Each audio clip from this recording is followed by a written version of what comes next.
నీ రాజు నీతిపరుడు, నీ రాజు నీతిపరుడు కాబట్టి ఆయన అంటున్నాడు, ఇదిగో ఆ కట్టబడిన గాడిదను విప్పుకొని నా దగ్గరికి తీసుకున్నాను, నేను దానికి వెల చెల్లిస్తాను.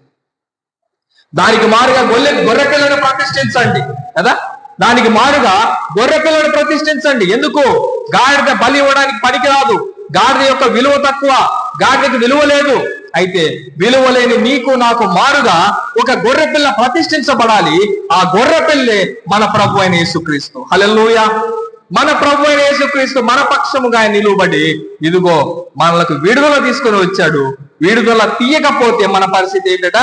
మెడ విరగదీసి సంపాలి, మెడ విరగదీసి సంపాలి.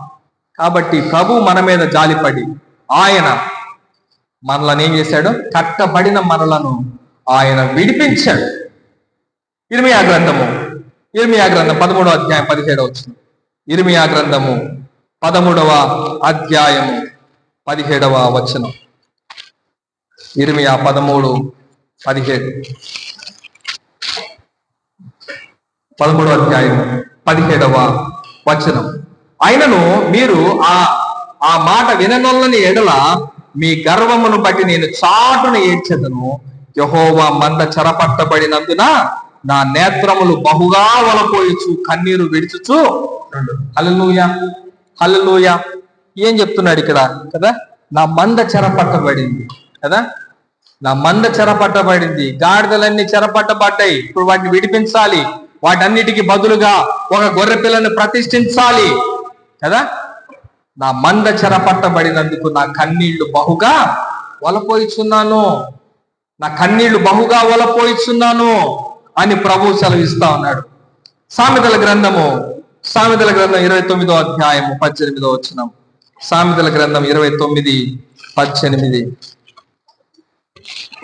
29వ అధ్యాయము 18వ వచనం. దేవోక్తి లేని ఎడల జనులు కట్టు లేక తిరుగుదు. హల్లెలూయా, హల్లెలూయా. దేవోక్తి లేకపోతే ఏమైపోతారంట? జనులు కట్టుకట్టిపోతారు కదా. కట్టబడిన గాడిద విప్పబడింది, కానీ విప్పబడినంత మాత్రాన దానిపైన భారము లేదని కాదు.